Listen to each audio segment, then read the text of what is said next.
आज हम आपको बताएंगे शिव की तीसरी पत्नी चित्रलेखा की कहानी। तो इस वीडियो को अंत तक जरूर देखिएगा। आप देख रहे हैं महादेव दर्शन। दोस्तों, प्राचीन काल में शतसृडुग नाम का राजा के 8 पुत्र और एक कन्या थी। सभी 8 पुत्र तो सामान्य थे, लेकिन जो कन्या थी उसका मुख बकरी का था, और ऐसा होना एक महान कारण था। एक दिन एक बकरी अपने झुंड से भटक कर चली आई, और जो कि बहुत प्यासी थी। तालाब के किनारे बहुत सारी झाड़ियां थी, जिसके कारण लताओं का जाल सा बन गया था। वह प्यासी बकरी तालाब के किनारे जैसे ही आई, वह उन लताओं में फंस गई, जिस कारण उसकी मृत्यु हो गई। कुछ समय पश्चात उसके शरीर का सिर से नीचे का भाग टूटकर महिषासागर संगम में गिर पड़ा, लेकिन उसका सिर झाड़ियों में ही फंसा रह गया। सौभाग्य से उस दिन शनैश्वर और अमावस्या का ही योग था।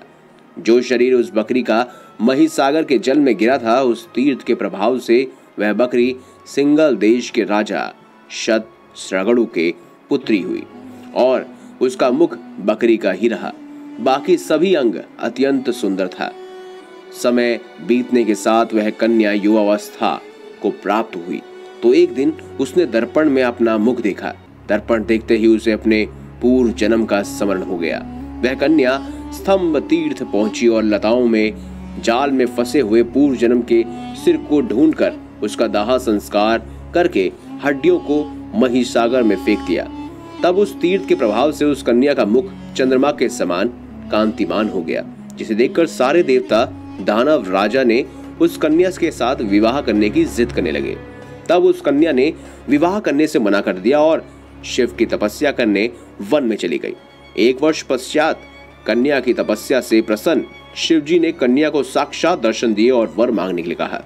तब उस कन्या ने कहा, प्रभु, यदि आप वर देना ही चाहते हैं तो इस तीर्थ में आप सर्वदा निवास करें। तब शिवजी ने प्रार्थना स्वीकार कर ली, और कन्या ने जहां बकरी के सर का दाह किया था, वहीं वर्करेश नामक शिवलिंग की स्थापना कर दी। वहां शिवलिंग स्थापित देख शिवजी ने पुनः वरदान दिया कि जिनके शव का दाह यहाँ होगा, उनकी अस्थियां महिसंगम में विसर्जित होगी, और वह दीर्घकाल तक स्वर्ग लोक में निवास करके पुनः इस लोक में लौटने पर वैभवपूर्ण प्राप्ति राजा होंगे।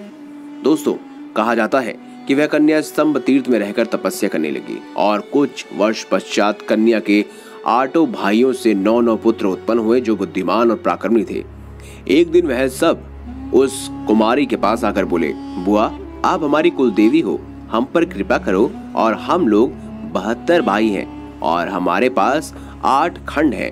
तुम स्वयं ही इसका बंटवारा करके हम लोगों को दो, जिससे हम लोगों में आपसी फूट ना हो।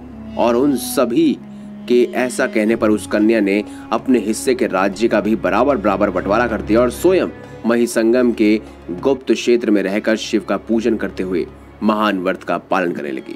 वह कन्या 6 कुंडों और संगम में स्नान करती हुई तीर्थ में रहने लगी।